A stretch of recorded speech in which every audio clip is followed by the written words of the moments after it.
I am joined by the very beautiful and legendary Jennifer Tilly. I'm such a huge, huge fan of yours. Thank you so much for speaking with me today about school spirits. Oh, hi Lisa. It's really nice to meet you, and I love talking about school spirit. Oh my gosh, I've watched the first three episodes and Mhm. I am like already like on edge. Every moment is like filled with riddled with suspense, and your character makes quite an entrance. Dr. Yes. Hunter Price. Uh, Hmm. Charlie kind of clocks her and says she's very like Erica Kane from All of My Children. Right, right. That's how It's he so funny describes that he associates a really sharply cut suit with a villain, but he understands that trope from watching soap operas. I was gonna say, I mean, obviously, like I said, he clocks are kind of in that Mhm. capacity. What did you kind of think of, or where did you come from when you were trying to embody this character for your portrayal? Did you Well, have first of all, anything? I was so excited when they called up and they asked me if I wanted to be on the show because the show is amazing. Last season was 100% on the tomato meter, which is very, very difficult to do. And also, all my Chucky fans were so disappointed when Chucky was canceled, and we were actually 100% on the tomato meter also when we were canceled. So go figure. But it's very much the same audience. Like they were so thrilled. School Spirits and also Chucky had a very large LGBTQ plus audience, like a lot of the young disenfranchised youth love these shows about coming of age in high school. It's a very similar storyline, and except for these kids are battling these crazy supernatural forces, and then half of the kids in the cast are ghosts, which is such an interesting twist. So I loved the script, and they wanted me to play this character, Dr. Hunter Price.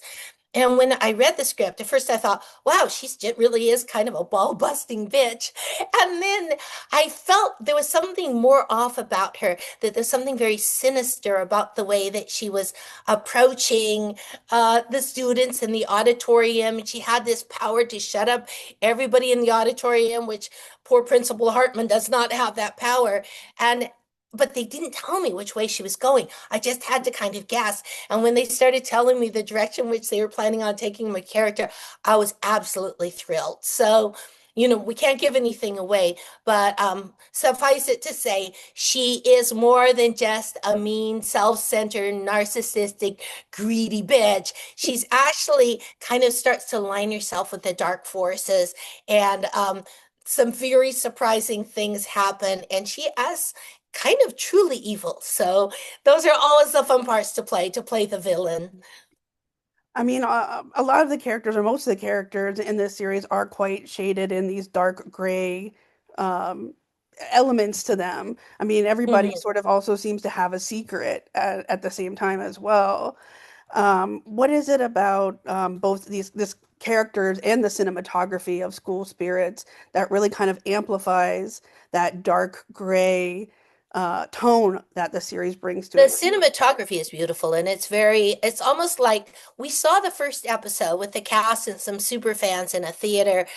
So we had a semi-premiere to see it in the theater. I just wish all the episodes could be in the theater. The music is so beautiful, the cinematography, everything contributes to this overall kind of melancholy, sort of Heathcliff on the moors sort of feeling. It's just really, they're very they never the writers are amazing, and they never talk down to the audience. They write things that they want to see, and this season especially delves more into the supernatural, and they wanted more of a horror film feeling, but more of a Guillermo del Toro feeling as opposed to I Know What You Did Last Summer feeling. It's just very mysterious and very beautiful, and I'm just like so happy to be a part of it. Oh my How, God. go on. It really adds to so much of every moment feels so palpable, and Hmm. you're caught like in a breath this way and you're caught in a breath this way, but it takes you on a ride of different directions because there is such a diverse cast, a large cast to it too. And the actors are so amazing. Like, when you enter a show where people have been working together for several seasons already, you feel a little shy and you're sort of thinking like, well, they've got all their cliques or whatever they have going on, and that you feel like you kind of feel like, well, I don't know well, I guess I'll be sort of the outsider. These kids, this cast was so welcoming. They were so thrilled to have me on the show, and they give me so many compliments, and they all wanted to have their picture taken with me. And the actors are so fantastic. When we did the first read through, I was actually very nervous because I don't come in until two-thirds of the way through.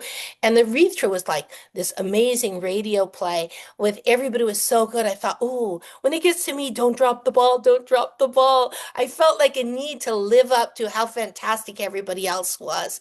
And Peyton List, who plays Maddie Nears, and Milo Manheim, and the whole crew, they're all so good. And I think that that's the heart of the show. It's not just crazy supernatural things happening. You really care about these kids and you care about their friendships. And it's something very heartwarming about how they band together and they're there for each other. And I think that's why this show has such a cult following. The writing really is so compelling and complex, and they don't just, knock it out of the park. Obviously, for one character, they have like a huge ensemble, like you're Mhm. talking about, including your character. And Yes. I love the palpable beats, like I said, with this tension. And love to hear a little bit about. I mean, you're obviously quite well versed in Mhm. creating these dark beats, these palpable suspense-filled beats. And how was it working and playing off of the moments within this series with this tremendous, remarkable writing that you get served with? Well, Nate and Megan, who write it, first of all, they look like they're about 12. Like when I took a picture with the cast and then also with Nate and Megan, they look like cast members. They look like high school students. They're a wonderful brother and sister writing team. And they have such a good energy and a good spirit. It's one of the happiest sets I've ever been on. And I also believe in the trickle down theory. If the people at the top are agreeable, then everybody else is happy too. And Nate and Megan are so enthusiastic. Their enthusiasm is catching. When they came into my trailer and they told me the things that were going to happen to Dr. Hunter Price, they were so excited, like they were telling the best story in the world. And it's very infectious.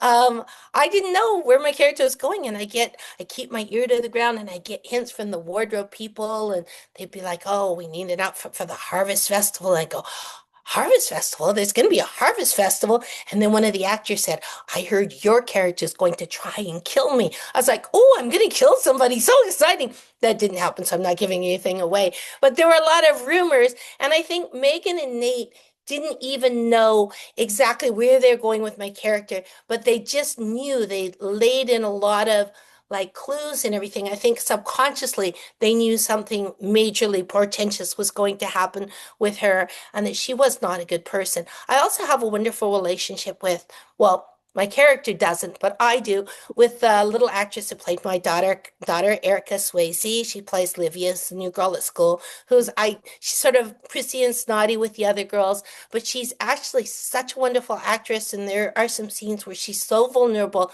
wanting love from her mother, which Dr. Hunter Price is, she loves her daughter, but she's incapable of expressing it in a positive way. So I think that little girl is going to be so screwed up when she gets old and spend a lot of money on psychiatrists. So you see our relationship evolving as well. And it actually gives Dr. Hunter Price some humanity that she has this daughter that's in the school, even though she ignores the daughter and is very critical and verbally abusive towards her. But it does soften her a little bit that she managed to make a kid, right? But yeah, she was a wonderful little actress, Erica. Amazing and so beautiful. And people say that we look like mother and daughter. When I said she's so beautiful, I thought, oh, I better compliment myself. Yes, people say we look like we could be mother and daughter for sure. I love that they give you this great like nuance to to your character because yes, Mhm. she could be seen as like a very like with bravado, with very brittle, very like removed from so much of everything because she has whatever her agenda may be. She wants, it's no But secret, she wants to bulldoze the right, school. And of that course, part, yeah. the ghosts are they causes much consternation. Like, where are we going to live? We're basically trapped in the school. If the school is gone, now we're going to hang out by the oak tree in the backyard, So everybody is trying to stop the school from being bulldozed because everybody is pretty happy there. But she does have an agenda. It's really fun to play her because at the first, she likes making people feel small. She likes to be in a position of power. She loves Principal Hartman. She loves like treating him like a worm. It makes her feel really good. So, like I said, she's not a very nice person, but you will see her as the season progresses, starting to unravel and get desperate and get more evil. And you see her sort of transmogrify into something that's almost not quite human. And so it's a wonderful journey for me to play as an actress. And I think that the fans will really enjoy seeing it as well. I mean, we have seen you in these diverse roles that really showcase your remarkable range and Mhm. really versatile in these roles. And they have a balance of this great complexity as well, this nuance, this dynamic, and innately compelling type of Mhm. women. And these are women that we need to see more of on screen. Not every woman is, presented in a certain way. We need to be able to see ourselves reflected on screen, and she may be she may be a very Yes, serious, sinister woman, but yes. I really admire the work that you do in these Thank you. roles that we get to see you in. And I wanted to ask what you kind of connect with within these characters, or maybe don't With connect Dr. with. Hunter Price, with Dr. Hunter Price, I connect with her desire to succeed and her drive. And she actually has a speech where she's saying, "I did it all myself." I mean, she doesn't have to be so mean about it, but she did. She feels like she can't count on anybody. She has to do it all herself, and she succeeded despite a lot of adversity. And so I connect with that, and I connect with her need to feel powerful and to be somebody. And so. You always have to find the kernel of humanity in every character, even if they're basically an evil character. And I played a lot of characters that are unlikable. For example, Tiffany in Chucky, I have a lot of empathy for her need, her want to be a good mother, which is where she sort of differs from Dr. Hunter Price. Dr. Hunter Price never even thinks about, am I a good mother? Should I be a good mother? She just, her daughter is just always there. So with Tiffany, that was, even though she killed people and her soft spots where she really loved Chucky and she had empathy for the people she killed. She felt bad after she killed them. Dr. Hunter Price doesn't have a lot of empathy, so she'll barrel through situations, leaving bodies, metaphorical bodies, in her wake, but she never stops to think, "Oh, I bet that person feels bad about the way I treated them." And so I had to find her soft spot, which is basically her daughter and her inner child that just, had this tremendous drive to make something of herself. I really love that you've become this really iconic fixture amongst like the supernatural horror genre. I And do too.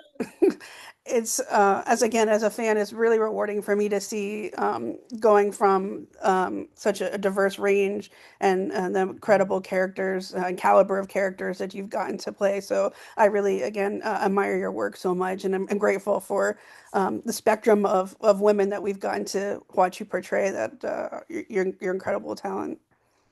Well, thank you so much. And I think you will enjoy the rest of the season. It just gets crazier and crazier. We have insane special effects, things that we can't talk about to give away, but it is so spooky and supernatural. And just when you think it's going this way, it takes a sudden turn that way. It's a wild, wild ride and incredibly unpredictable. You can't predict it because Nate and Megan have these incredibly fertile imaginations, and the things they come up with, you're like, wow, I cannot believe they came up with it. So, I hope you enjoyed this season. It was wonderful talking to you.